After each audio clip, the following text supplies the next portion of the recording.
어린이부터 어른까지 누구나 즐길 수 있는 것이 있습니다. 아마 이 영상을 보시는 여러분들 모두 한 번쯤은 이 이름을 들어보거나 만져보셨을 겁니다. 바로 덴마크 출신의 장난감 브랜드 레고인데요. 전 세계에 수많은 장난감 회사들이 있지만 1932년부터 지금까지 독보적인 길을 걸어오며 사람들의 사랑을 받는 레고만큼 유명한 회사는 아마 존재하지 않을 듯 합니다. 1년에 2억 박스 이상 판매하고 있는 레고의 숨은 재미있는 사실들은 무엇이 있을까요? 레고는 1932년 올레 키르크 크리스티안센이 창업했고 세계적인 기업이지만 여전히 가족 기업으로 경영되고 있습니다. 원래 목수라는 직업을 갖고 있었던 크리스티안센은 자신의 직업에 맞게 나무로 장난감을 만들었는데 이 장난감이 아이들에게 반응이 좋자 계속 장난감을 만들게 된 것이었죠. 레고라는 이름은 1936년 1월에 처음 붙여졌는데 덴마크어의 단어 앞글자를 따서 만들었고 잘 놀다라는 뜻을 가지고 있습니다. 레고를 1개 갖고 있던 100개 갖고 있던 레고는 레고입니다. 레고의 단수형도 레고, 레고의 복수형도 레고이기 때문이지요. 나무 장난감을 만들던 레고에서 현재와 같은 플라스틱 브릭을 생산하기 시작한 것은 1947년부터입니다. 나무 장난감보다 플라스틱 브릭이 훨씬 더 가능성이 있다고 생각했기 때문이었죠. 그 결과 오늘날 레고는 전 세계를 정복한 특이한 장난감 브랜드가 되었습니다. 이렇게 70년이 넘는 역사를 자랑하는 레고의 브릭은 총 60개가 넘는 색으로 제작되는데요. 같은 색상의 브릭이더라도 약간의 색상 차이가 있습니다. 그 이유는 브릭을 만들 때 기존의 브릭들을 재활용해서 만드는데 원료가 되는 재활용 브릭의 색상에 따라 차이가 발생하게 되는 것이죠.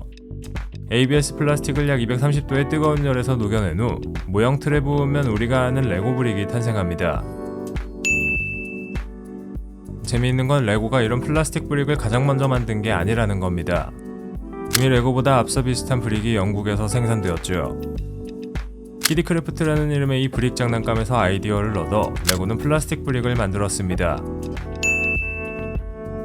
요즘의 기준으로 보면 저작권 침해가 아닌가 싶지만 의외로 키디크래프트는 레고가 자사의 제품에 대한 의견을 물었을 때 쿨하게 레고가 잘 되길 빌어주었습니다. 결국 레고는 키디크래프트 블록의 판권을 1981년에 사들이는 걸로 이를 마무리 지었죠. 레고에서도 작은 바퀴를 위한 타이어를 많이 생산하죠. 이 레고 타이어는 유명한 타이어 회사들인 구디어, 브리지스톤, 미쉐린이 자동차를 위해 생산하는 진짜 타이어보다 많습니다.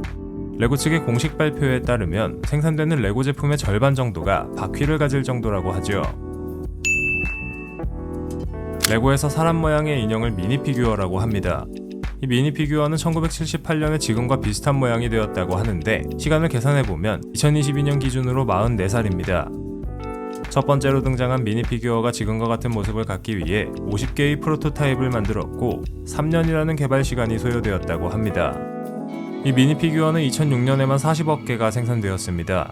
1975년 처음 생산되었을 때부터 2010년까지 생산된 미니 피규어의 종류는 적어도 3,655종이며 현재에도 그 종류는 계속 늘어나고 있는 중이죠. 지구 전체 인구보다 더 많은 수의 미니 피규어가 탄생했다고 하니 따로 지구를 하나 만들어도 될 듯 합니다. 레고 미니 피규어의 피부 색깔은 노란색이죠. 레고는 모든 인종을 아우를 수 있는 색상으로 노란색을 선택했습니다. 그래서 원래는 노란색 얼굴을 가진 미니 피규어만 있었지만 추후에는 여러가지 살색의 인종들이 등장하기 시작했습니다. 머리나 모자를 씌우지 않으면 일반적인 미니 피규어는 정확히 레고 브릭 4개 정도의 높이입니다. 궁금하시다면 한번 재보시면 되겠습니다. 물론 레고가 항상 잘 나간 건 아니었습니다. 적어도 90년대에는 위기를 맞았죠.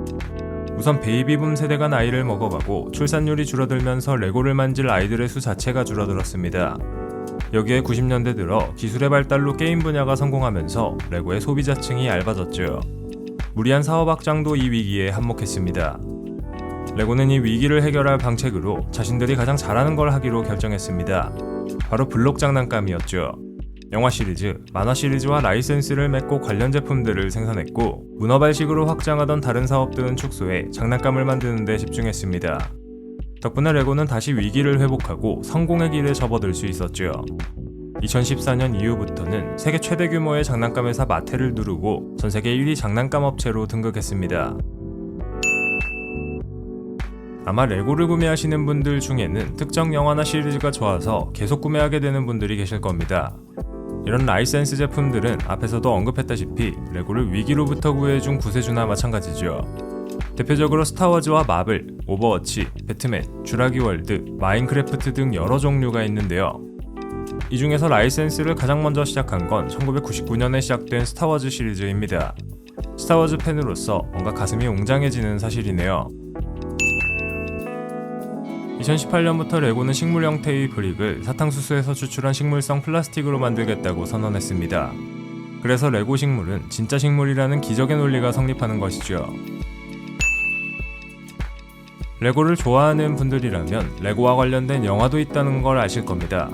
흔히 브릭 필름이라고 불리는 이 영화들은 보통 스탑모션 애니메이션과 CG로 만들어지는데요. 레고에서 출시한 다양한 시리즈들이 영화로 만들어졌지만 우리에게 잘 알려진 건 레고 무비와 레고 무비 배트맨입니다. 호기심이 가시는 분들이라면 한 번쯤은 보셔도 좋을 듯 합니다. 또한 장난감 시리즈가 출시될 때마다 게임도 같이 출시되는데요.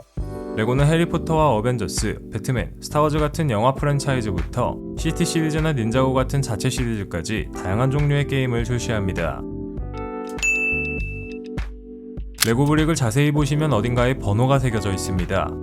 이는 어떤 틀에서 만들어낸 제품인지 알 수 있는 일련 번호입니다. 상남자라면 군대와 관련된 장난감을 갖고 놀고 싶어 할 겁니다. 하지만 레고에서는 전투기나 탱크, 군인들과 관련된 제품들은 만들지 않습니다. 왜 그럴까요? 레고는 군 관련 모형이나 시리즈 제품이 주고객층인 4세에서 9세 사이의 아동들에게 악영향을 끼칠 수 있다고 판단해 아예 제조를 하지 않습니다. 모든 기업에는 비밀을 저장해놓는 금고가 있죠. 레고도 마찬가지인데요. 레고 볼트라고 불리는 이 금고는 60년대부터 지금까지 만들어진 모든 레고들이 저장되어 있습니다. 덴마크 빌른드의 본사에 존재하는 이 레고 볼트는 정말 그 가치를 따질 수 없는 장소라고 해도 무방할 겁니다. 과연 그 안에 모든 레고들의 합산 가격은 얼마나 될지 궁금하네요. 이 금고 털러 가실 파티원 모집하겠습니다. 최근 레고는 성인들을 대상으로 한 제품 판매에 초점을 맞추고 있는데요. 어렸을 때부터 레고를 갖고 놀던 고객들이 성인이 되어서도 레고를 가지고 논다는 게 바로 이들이 성인을 타겟으로 한 마케팅을 진행하는 이유입니다. 성인들은 구매력까지 갖추고 있기 때문에 레고 입장에서는 매우 좋은 고객이겠죠. 레고는 일정 시간이 지나면 제품을 단종시켜버립니다. 그래서 단종된 제품의 가격이 올라가죠. 과거 출시된 미니피규어 중 미스터 골드라는 제품은 한 개에 대략 1900달러, 즉 200만원에 육박하는 가격을 자랑합니다. 디즈니랜드처럼 레고도 레고랜드라는 놀이공원 브랜드를 갖고 있습니다. 한국의 춘천에도 오픈하게 되어서 우리에게 잘 알려져 있는 곳이죠. 비단 춘천뿐만 아니라 전세계의 레고랜드에 가면 정말 눈을 의심케 만드는 훌륭한 작품들이 많은데요. 도대체 이 작품들은 얼마나 걸려서 만든 걸까요?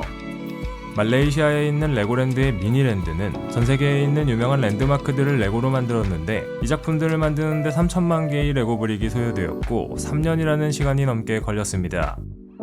아마 우리가 레고랜드를 가야 하는 이유는 흔히 볼 수 없는 이런 작품들을 보러 가는 것이 아닐까 싶습니다. 규모가 커졌음에도 여전히 레고는 가족 기업으로 운영되고 있습니다. 크리스티안센 가문이 몇 대에 걸쳐서 계속 회사를 운영해오고 있죠. 지금의 자리까지 오는 데에는 말도 많고 탈도 많았지만 결국 레고는 전세계 1위 장난감 회사가 되었습니다. 코로나로 인해 인기를 끌었던 레고는 과연 앞으로 어떻게 성장하게 될까요? 우리에게는 멀게만 느껴지는 스칸디나비아 지역에서 탄생한 이 장난감은 덴마크라는 나라를 알리는 데에 큰 역할을 했을 만큼 유명해졌습니다. 하지만 앞으로 어떤 일이 다가올지는 아무도 모르는 것이지요. 부디 레고가 모든 난관들을 헤치고 계속 정상의 자리를 유지할 수 있었으면 좋겠습니다.